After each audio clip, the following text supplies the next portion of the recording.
Hello, and welcome to The Secrets of Storytelling with me, Katrice Horsley.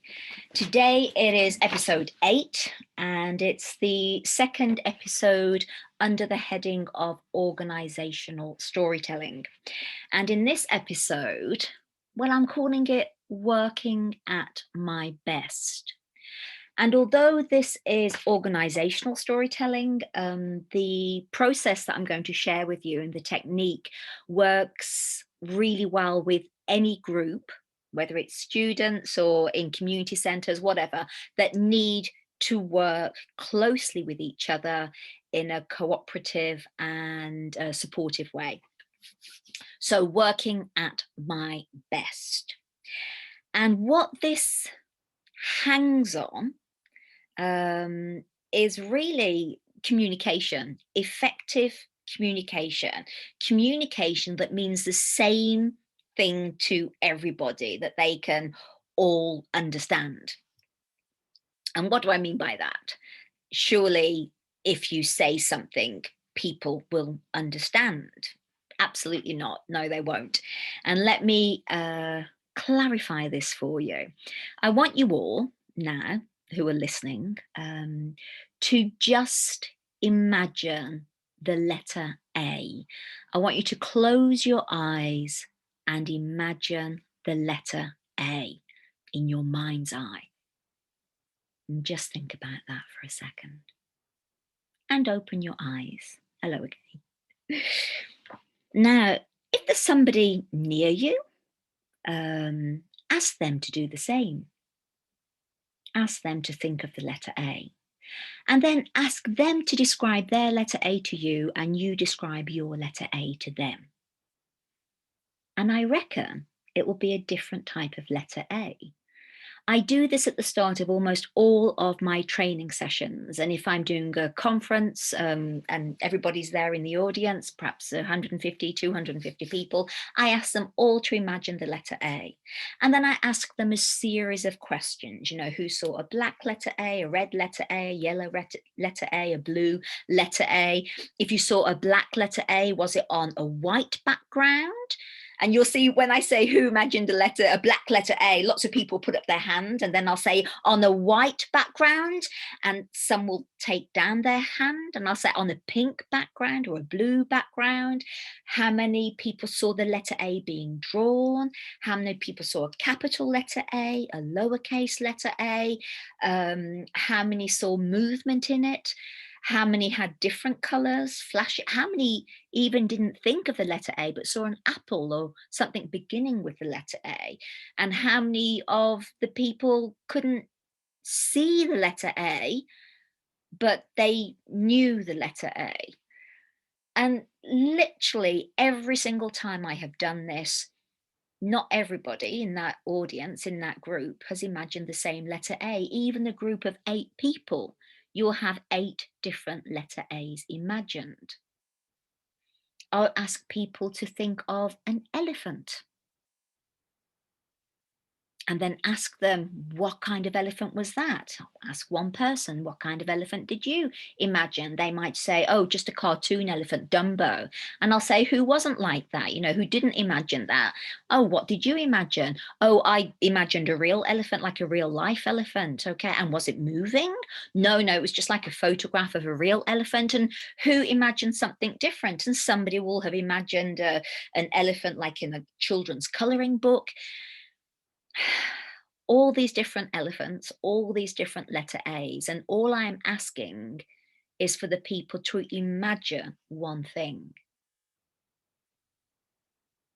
So if that creates a load of variance, a load of different ideas, a load of different images, and I'm just asking people to imagine the letter A, what kind of issues are we going to have when we talk about supportive environments, successful environments, cooperative environments? If we get confused with the letter A, what's going to happen with these sorts of things that we throw around in our organizations? It is incredibly important that when we talk about a successful future for the organization, people know exactly what that is. And one of the really powerful ways of doing this is through a technique called clean questioning.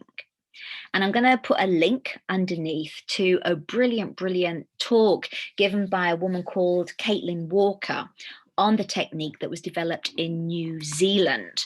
And she's got a brilliant book, which I will link in as well, called From Contempt to Curiosity. And there's her name there. So I have taken some of the clean questioning techniques, but I'm such a magpie. I have linked them into the storytelling processes that I use. So let me go back to this idea of communication and working at best and organizations and groups. So I ask people, if I'm working with a group, to think about individuals, to think about when they're working at their best. And I want them to remember a story of when they were working at their best. And that's the first thing I ask them to do. So really think about a story where just everything fell into place within your work situation.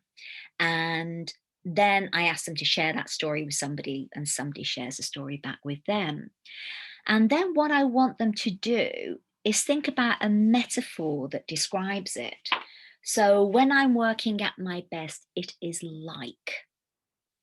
So as an example, for me, when I'm working at my best, it is like there's a sea in front of me, and all of these ideas float up and they kind of hang and float on the surface of the sea. And I think, oh, that's quite interesting. I kind of pull it in. I don't do anything with it straight away. I just think, that's an interesting thing there. And then something else might float up and I'll go, oh, that's interesting. And then that's in, oh, and that can actually be joined up with that. And those two make sense together. And these things tend to float up randomly from the reading that I do, from the stuff that's happening. And suddenly there'll be enough of those ideas that come together into something really powerful and profound. And then it's like I'm deep diving into that ocean, totally focused and totally linking those things together in a way that makes sense. So when I'm working at my best, I first of all need the space to read and have floating ideas and have less pressure. And then when I'm in the zone, I need absolute silence and a space where I can really focus. I cannot be distracted. I don't want you coming in and saying, would you like a cup of coffee? I need total focus.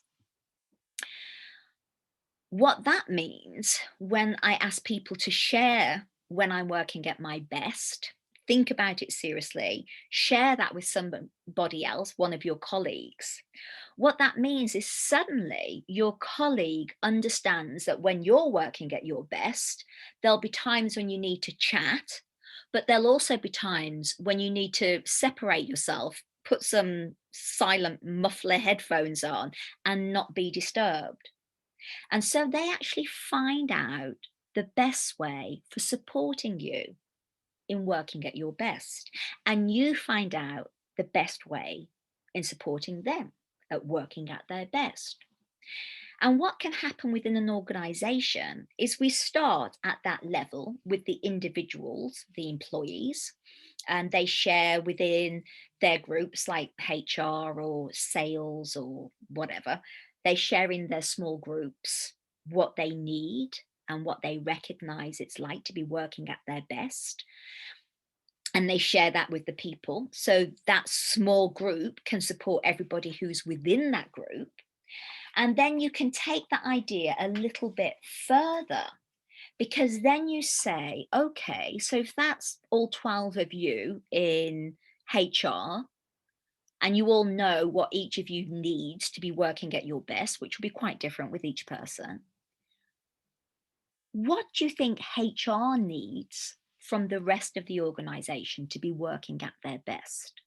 So you take each of their needs and then you start to create a group need that they can share with the rest of the organization, company, to enable them, HR to work at their best. Sales can do the same to enable sales to work at their best. Finances can do the same to enable finances to be working at their best. And then when each of those organizations, those groups, those units know what the other one needs to be working at their best, so then the whole organization knows what is needed to be working at its best.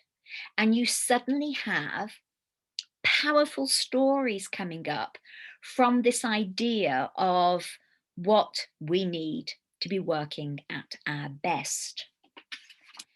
So it goes from each individual sharing with an individual, and then each division within the organization finding out what they need from each other to be working at their best, and that leading into the whole organization having a stronger identity, but also knowing how they can support leadership, can support all of these different divisions within the organization.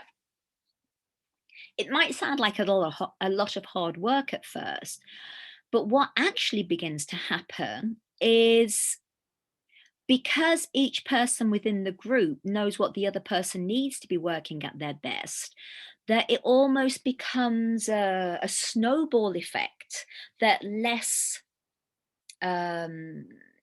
input is needed, because we all know how to work more effectively together, which is based on the stories that we've shared about working at our best, and which is based on the metaphors that we have used. When I'm working at my best, it is like. And then this idea of the metaphor in the way that I shared with you, the metaphor of the sea. We're going to be talking way more about metaphors in the next episode, and why, it doesn't matter what kind of an organization we come from and we work in, why we should be using them and listening to the metaphors that other people use within our organizations. Just a final little last thing on this idea of working at your best. What can happen if you're a leader of finance, the finance team? You could be, I don't know, doing a presentation or stating things that this has to happen and this has to happen and this has to happen.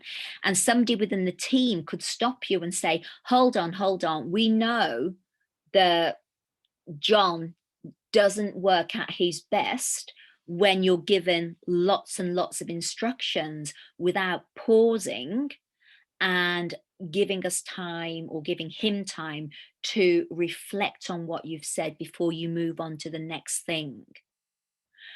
So it makes you powerful, empowered as a leader, because you know what those people in your unit need, in your division need. But also it can sometimes be a little bit challenging, because people will say to you, no, hold on, you know what we need to be working at our best. So can you try and deliver in a way that supports that?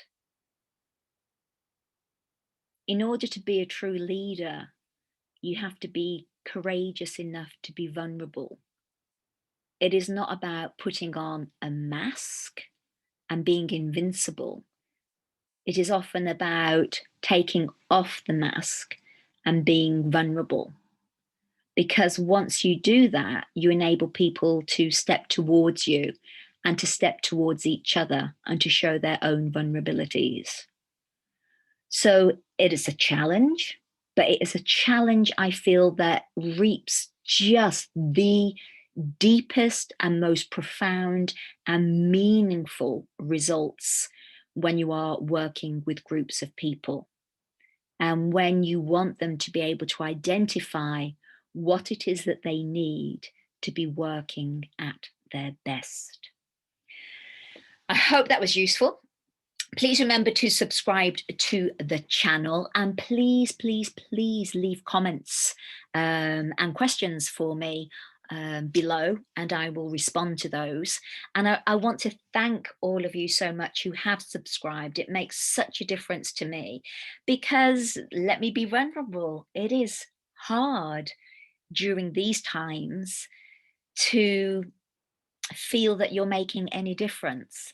And for me, I want to somehow make some difference in the world.